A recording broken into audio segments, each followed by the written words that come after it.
우울증은 정신적인 건강 상태로 다양한 정신 기능이 지속적으로 저하되어 일상생활에 부정적인 영향을 끼치는 상태를 나타냅니다.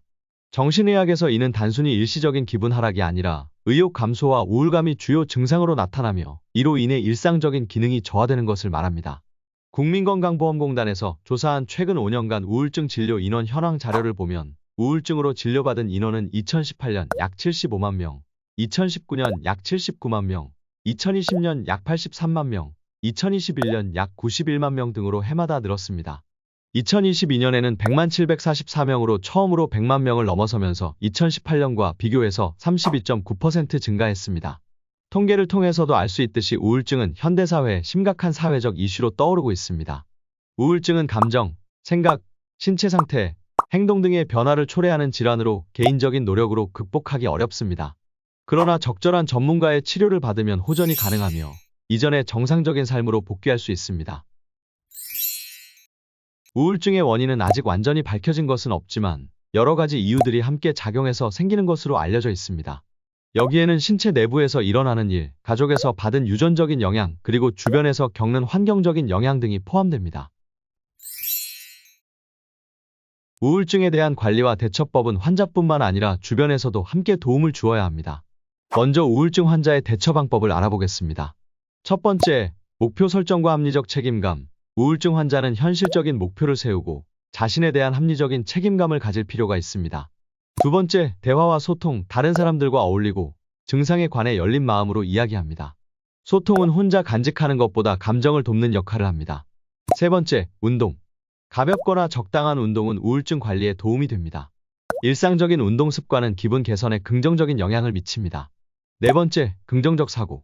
부정적인 사고를 긍정적으로 대체하는 것이 중요합니다. 부정적인 사고에 빠지게 되면 우울증이 더 심해질 수도 있기 때문에 긍정적인 사고를 최대한 하려고 노력하는 것이 중요합니다. 이 또한 치료를 통해 부정적인 사고를 극복할 수 있습니다. 다섯 번째, 반신욕. 독일 프라이부르크 대학 의과대학 요하네스 나우만 교수팀이 수행한 연구에 따르면 매일 30분씩 꾸준한 반신욕은 생체 리듬을 활성화시켜 운동하는 것보다 우울증 치료 효과가 2배 높게 나타나는 것을 밝혀냈습니다. 그 이유는 혈액순환 활성화, 세로토닌 분비 촉진, 근육이완 및 피로 해소, 호르몬 균형 유지 등 우울증을 개선하는 데 도움을 주는 요소들이 많기 때문입니다. 다음으로는 가족과 친구, 주변인의 대처 방법입니다. 첫 번째, 진단과 치료 도움. 환자가 적절한 진단과 치료를 받을 수 있도록 도움을 줍니다. 전문가와의 상담과 지속적인 모니터링이 필요합니다. 두 번째, 정서적 지지. 이해, 인내, 애정과 격려를 통해 환자에게 정서적인 지지를 제공합니다. 대화를 통해 감정을 나누고 이해해주는 것이 중요합니다. 세 번째, 자살 신호주의. 자살에 대한 신호를 무시하지 않고 즉각적으로 전문가의 도움을 찾도록 유도합니다. 네 번째, 비난하지 않기. 우울증 환자의 힘든 상황을 이해하고 비난하지 않고 지원하는 것이 중요합니다. 다섯 번째, 전문가와 협력. 가족은 환자의 상태를 이해하고 전문가와 협력하여 치료에 도움을 주어야 합니다. 우울증은 전문적인 도움이 필요한 상태이므로 정신건강 전문가에게 직접적인 관리를 받는 게 가장 중요하고 우선시됩니다. 우울증 치료법은 크게 약물치료, 정신치료로 나눌 수 있습니다. 약물치료. 약물치료는 항우울제를 사용하여 우울증 증상을 조절하는 방법입니다. 1950년대 결핵치료용으로 개발된 약물이 우연히 우울증에 효과적이라는 것을 발견하면서 항우울제의 개발이 시작되었습니다. 우울증은 도파민, 세로토닌, 노르에피네프린 등의 신경전달물질의 불균형으로 발생된다고 보기 때문에 항우울제는 이러한 신경전달물질을 조절하여 증상을 완화합니다. 일반적으로 알약 형태로 제공되는데 우울증 증상이 개선되는 정도에 따라 전문의가 약을 조절합니다. 최소 6개월 동안 치료를 하는 것이 일반적입니다. 재발의 위험이 있어 초기에 적절한 치료가 필요하고 규칙적인 심리치료, 운동 및 올바른 식습관을 함께 해야 합니다. 또 항우울제에 대해 부작용을 걱정하는 분들도 있는데요. 이전에 사용된 항정신병 약물과 달리 최근의 항우울제는 장기적인 복용에도 안전하며 즉각적인 효과가 나타나지 않아 약물 의존성이 낮다고 합니다. 부작용은 각각의 약물에 따라 다르게 나타나므로 전문의를 통한 환자의 상태를 잘 살펴야 합니다. 항우울제의 주요 약물로는 SSRI, 에스시탈로프람, 플로옥세틴, 파록세틴, 설트랄린, SNRI, 둘록세틴, 베나팍신, 노르트립틸린 등이 있습니다. 정신치료 심리요법.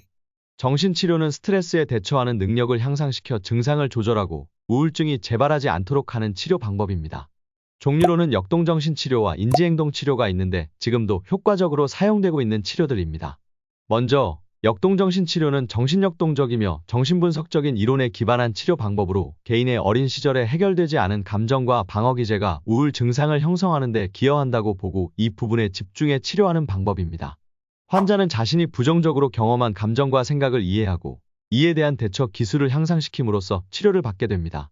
이러한 치료는 시간이 소요되지만 증상의 감소뿐만 아니라 사회 기능의 회복과 성격 구조의 변화를 통한 종합적인 개선을 목표로 하여 치료 기간 이후에도 사회에 잘 적응할 수 있도록 도움을 줍니다. 다음으로 인지행동 치료에 대해서 알아보겠습니다. 인지행동 치료는 우리가 갖고 있는 부정적 생각을 긍정적인 생각으로 바꾸는 것에 집중하여 치료하는 방법입니다. 자기 자신, 세상, 미래의 부정적인 생각을 지속적으로 갖게 되면 마음이 우울해질 수 있기 때문에 이것을 긍정적인 생각으로 바꾸어 마음을 바꿔나갑니다. 또 행동 부분에서는 우울한 때에는 우울한 감정을 키우는 행동을 하게 되는데 이것이 습관이 되면 더 우울해질 수도 있습니다. 하지만 우울증을 이기려면 도움이 되는 일을 하고 그 일을 할 때 기쁨을 느끼는 것이 중요합니다. 정리하면 인지행동 치료는 생각과 행동을 함께 고쳐나가는 치료 방법이라고 볼 수 있습니다. 이 둘을 함께 조절하면서 우울증을 극복하는 데 도움을 주는 방법입니다. 오늘은 우울증에 대해서 알아봤습니다. 의학이 발달함에도 불구하고 갈수록 증가하는 우울증 문제로 고통받고 계시다면 꼭 주변이나 전문가와 함께 극복해 나가는 것을 권유드립니다. 우울증은 감추거나 혼자 해결할 문제가 아니고 꼭 도움을 받아서 치료받고 이겨낼 수 있는 문제입니다. 다음 영상에서 더 좋은 컨텐츠로 찾아뵙겠습니다. 더 많은 정보를 원하신다면 댓글에 킴스온라인을 방문해주세요. 감사합니다.